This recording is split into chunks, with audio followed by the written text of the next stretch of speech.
Hello everybody, welcome to an uncomplicated kitchen video. Today we're making pizza dough for a class that we'll be doing later on where we actually make pizza. So I'm going to give you my single batch dough recipe. This will make 2 pizzas, or at least the way we make the pizzas. Depends on how thick you like your dough, I guess. So we're going to put the ingredients together. I'll talk to you a little bit about sort of making the actual dough, and then we'll let it rise, and that'll be that. So what we're going to need 1 1/4 cups of water, 2 tablespoons of olive oil. We're going to need a ½ teaspoon of yeast.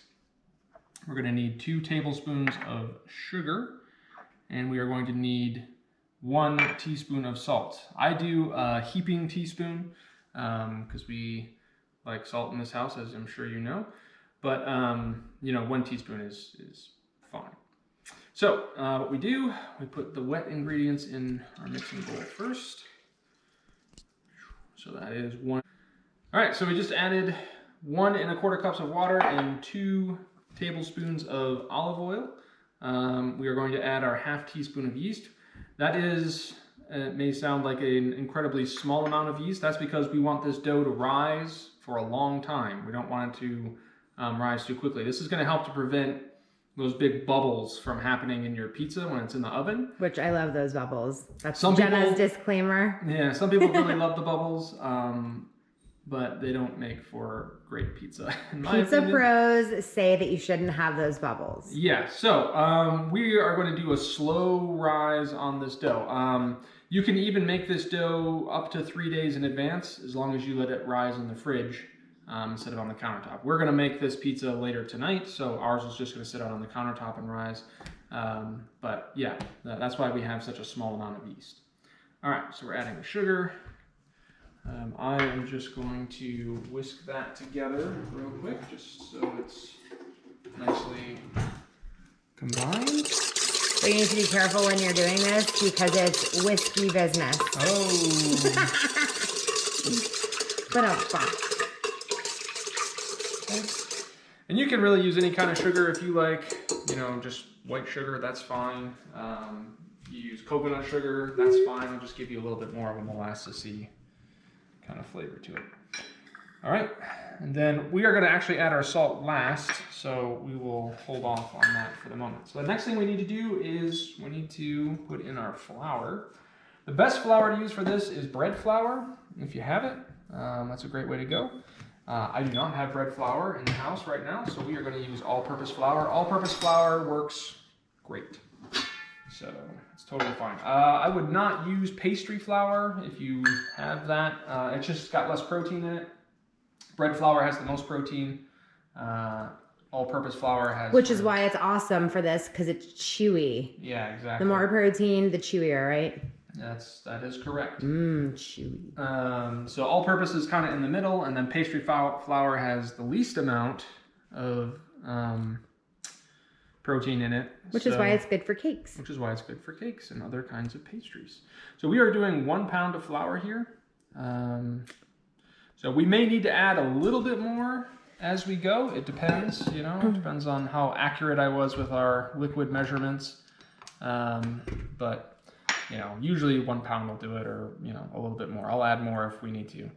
All right, so we added in the salt. We are going to be doing this on a stand mixer. You can obviously do this in a food processor, in a bread maker. You can do this by hand. We didn't have a stand mixer until a couple of years ago. Yeah, about a couple of years ago, and we always did this without.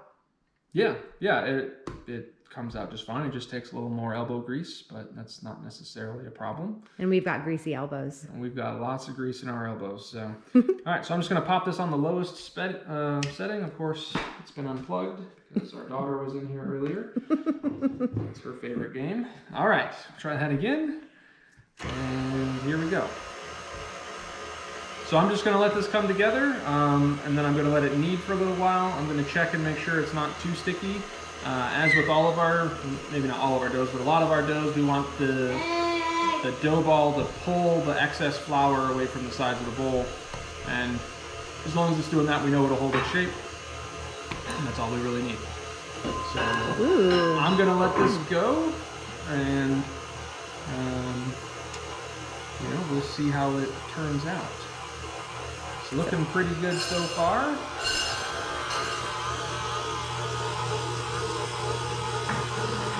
Oh, that's okay. So, I think it would be a good time to explain why it's really helpful to bake things by weight instead of measuring by volume.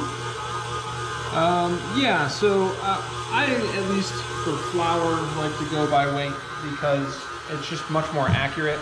I have a really hard time getting a half cup to be what a half cup should be, or a full cup to be what a full cup should be, or anything along those lines. So I always do my flour by weight, unless I just can't figure out what the weight should be.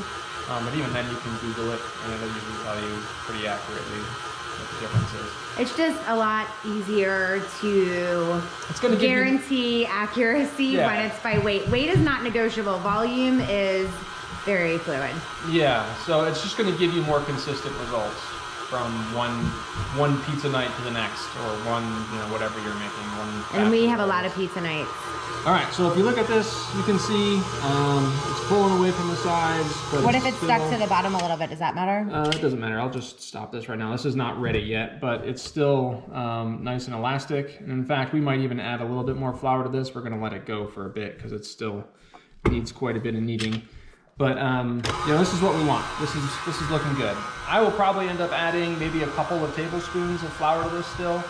But keep in mind, we're going to be working this with flour on a work surface later, when we actually roll out the pizza and all that. So, yeah. What if you want to add some? Oh, I have a toddler pulling at me. Josie, you like pizza night?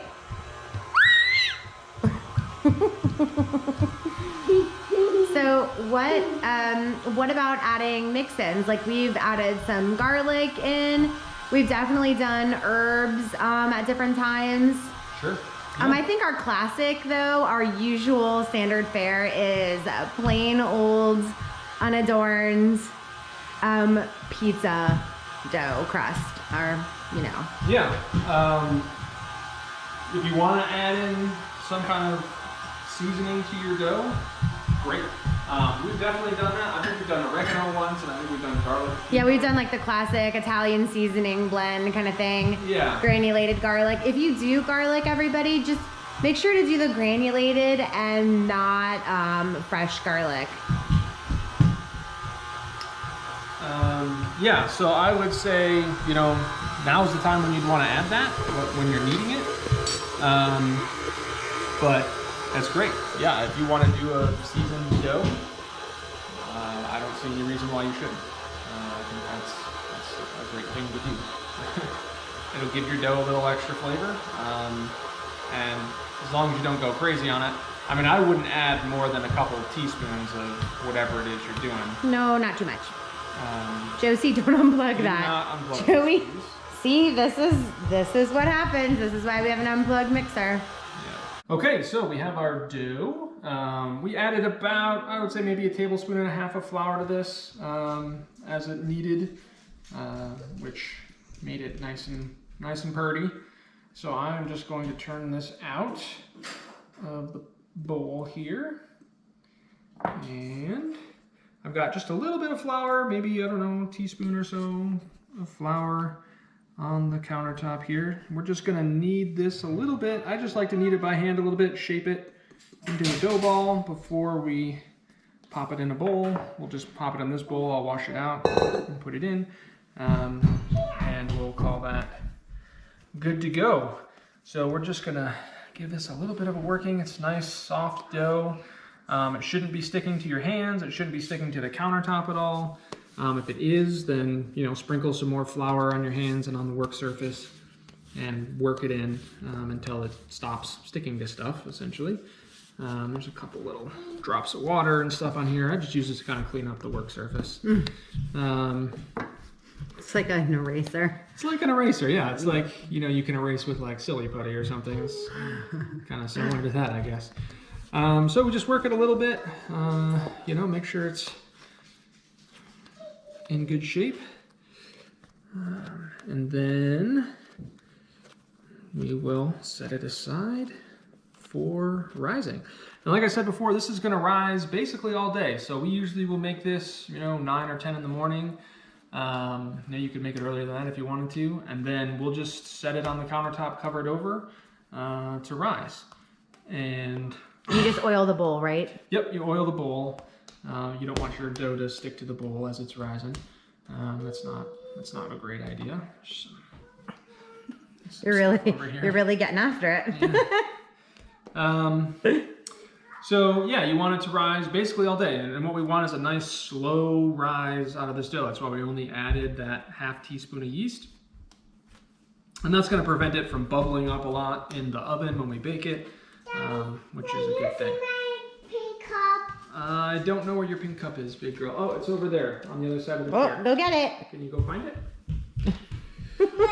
Okay, so this is basically what we're looking for here. Nice, smooth, soft dough. And look, the work surface is now spotless. Well, almost spotless, Yeah. John. You missed a little bit of flour over there. Over here? Yeah. What are you doing? Of course, when we're talking about using it as an eraser, we only mean for things like flour and little bits of dough that have gotten stuck. Yeah. Don't like pick up pet hair or, any other form of dirt that you don't want in your food. You want to play with some of this? And you can totally get your kids involved with doing this. Josie, you like playing with dough? You want to knead it? I'm gonna squeeze it. Good job. I'm squeeze it and pat it into the ball. What are you making? Dough. What are you gonna have? What are you gonna make with your dough? A ball dough. What about pizza? Are we gonna have pizza with it?